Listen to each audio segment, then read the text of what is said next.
College में admission लेना किसी चैलेंज से कम नहीं है। अब चाहे वो IIM हो या फिर शारदा यूनिवर्सिटी, टॉप 20 स्कूल्स में एंट्री कैसे मिलेगी, कौन से एग्जाम्स देने हैं और वो कौन कौन से स्टेप्स हैं जो रिक्वायर्ड होते हैं एक MBA कॉलेज में एडमिशन लेने के लिए। सो हेलो दोस्तों, welcome back to the channel. मेरा नाम है निशा और आज मैं आपके साथ डिस्कस करने वाली हूँ, गाइडेंस देने वाली हूँ स्टेप बाय स्टेप प्रोसेस की, जो कि आपको फॉलो करना है MBA कॉलेज में एडमिशन लेने के लिए। लेकिन आपको ये वीडियो एंड तक देखनी होगी एंड कॉलेज सर्च के चैनल को सब्सक्राइब भी करना होगा। तो बिना किसी देरी के शुरू करते हैं ये इंपॉर्टेंट वीडियो। तो सबसे पहले हम बात करेंगे कि कौन कौन से एग्जाम्स देने हैं और उनके एलिजिबिलिटी क्राइटेरिया क्या हैं, जिसमें हम सबसे पहले बात करेंगे कैट यानी कि कॉमन एडमिशन टेस्ट के बारे में। ये एग्जाम IIMs के थ्रू कंडक्ट कराया जाता है और सभी टॉप 20 स्कूल्स में इस एग्जाम को एक्सेप्ट किया जाता है MBA एडमिशंस के लिए। लेकिन एग्जाम है स्नैप यानी कि सिम्बायोसिस नेशनल एप्टीट्यूड टेस्ट। अब ये एग्जाम कौन कंडक्ट कराता है? तो ये एग्जाम सिम्बायोसिस यूनिवर्सिटी कंडक्ट कराती है उन्हीं की इंस्टीट्यूशंस में एडमिशन लेने के लिए। Third exam is common management admission test यानी कि CMAT, जो कि NTA के थ्रू कंडक्ट कराया जाता है और सभी AICTE अप्रूव्ड इंस्टीट्यूट्स इसको एक्सेप्ट करते हैं MBA एडमिशंस के लिए।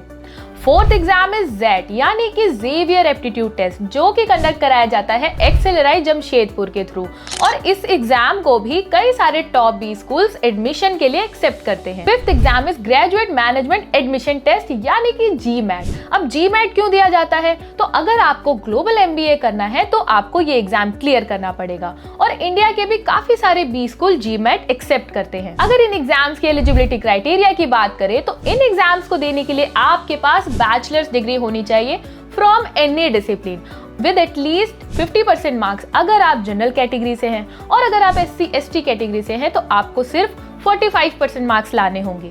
इसके अलावा जो फाइनल ईयर के स्टूडेंट्स हैं वो भी इन एग्जाम्स के लिए अप्लाई कर सकते हैं। स्टेप 2 पर आते हैं, यानी कि अब हम कॉलेजेस के बारे में रिसर्च करेंगे और कॉलेजेस को शॉर्ट लिस्ट करेंगे जो कि आपके लिए एक बेस्ट फिट हो सकते हैं। अब इनके लिए क्या करना है? उन कॉलेजेस को आपको शॉर्ट लिस्ट करना है सबसे पहले तो जो कि आपके एग्जाम स्कोर्स को एक्सेप्ट करते हों।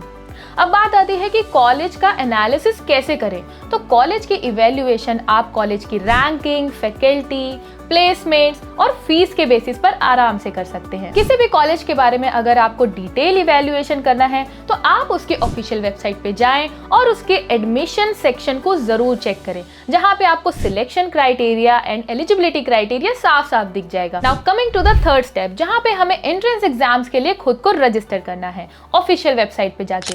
किन एग्जाम्स के लिए? जिनके बारे में हमने भी बात करी थी, यानी कि CAT, ZET, CMAT, GMAT and SNAP। तो इन एग्जाम्स की ऑफिशियल वेबसाइट स्क्रीन पर है। इसके बाद आपको अपना अकाउंट क्रिएट करना है, जहां पर आपको अपनी personal details, academic qualifications and आपको अपनी कॉन्टेक्ट इन्फॉर्मेशन भी अपलोड करनी होगी।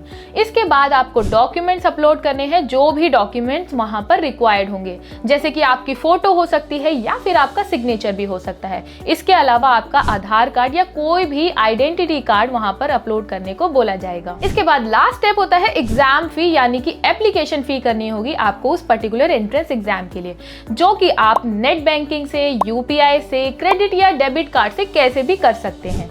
लेकिन ये एग्जाम फीस वेरी करती है अलग अलग एंट्रेंस एग्जाम्स के अकॉर्डिंग, जैसे कि CAT की एप्लीकेशन फीस 2000 है। स्टेप 4 की अगर हम बात करें तो अब आपने जो भी एंट्रेंस एग्जाम चूज किया है देने के लिए, अब आपको उस एग्जाम की तैयारी करनी है।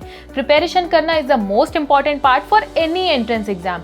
तो सबसे पहले आप इसके लिए कोचिंग ले सकते हैं अगर आपको जरूरत हो तो, वरना आप YouTube से भी अपनी पढ़ाई पूरी तरीके से कर सकते हैं।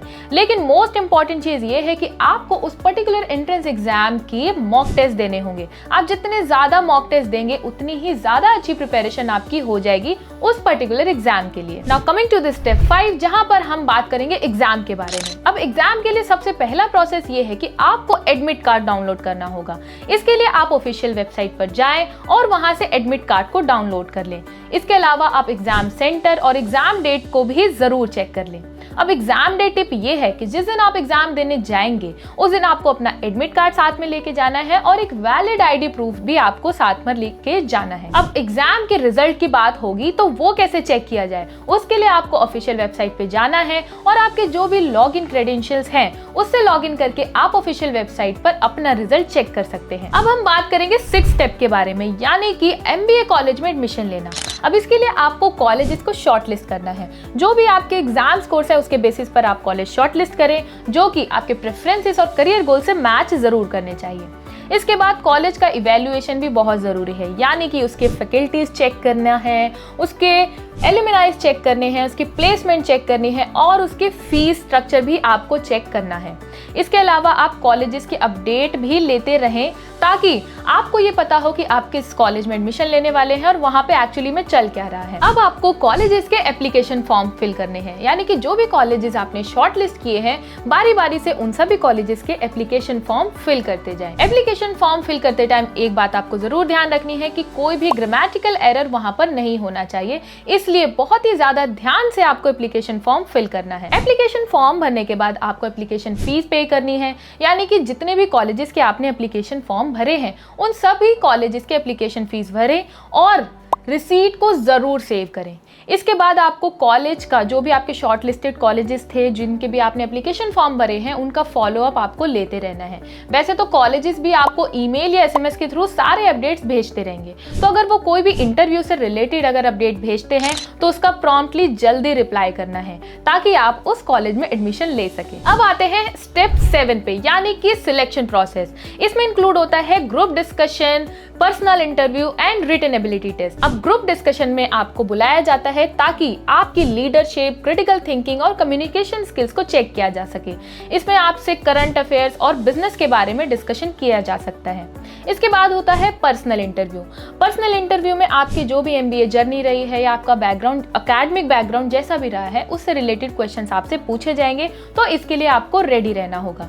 और हाँ, अगर आपके पास कोई इंटर्नशिप का एक्सपीरियंस है या फिर आपने कोई रियल लाइफ प्रोजेक्ट्स किए हैं तो उनकी अचीवमेंट्स को आप जरूर हाईलाइट करें। एंड उसके बाद होता है रिटन एबिलिटी टेस्ट, जहां पर आपकी एनालिटिकल थिंकिंग को और आपकी राइटिंग स्किल्स को चेक किया जाता है। Now coming to the 8th step, जहां पर आपको एडमिशंस ऑफर रिसीव करने हैं। अब कॉलेजेस आपके एग्जाम स्कोर्स, आपके GDPI वैट स्कोर्स और आपके एकेडमिक क्वालिफिकेशन के बेसिस पर मेरिट लिस्ट निकालती है। अब अगर आपका नाम मेरिट लिस्ट में आ जाता है तो आपको एडमिशन ऑफर एक्सेप्ट करना है और इसको एक्सेप्ट करने के लिए या फिर उस कॉलेज में सीट कंफर्म करने के लिए आपको एक फी पे करनी होती है।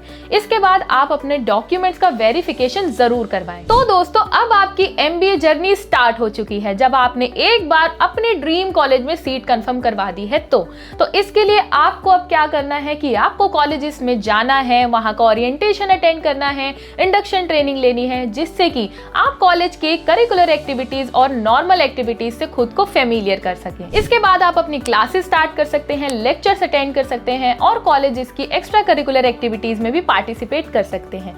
तो ये थी आपकी MBA जर्नी, यानी कि जो कि आपको शुरू करनी है। मैंने तो आपको स्टेप बाय स्टेप प्रोसेस अच्छे से समझा दिया है।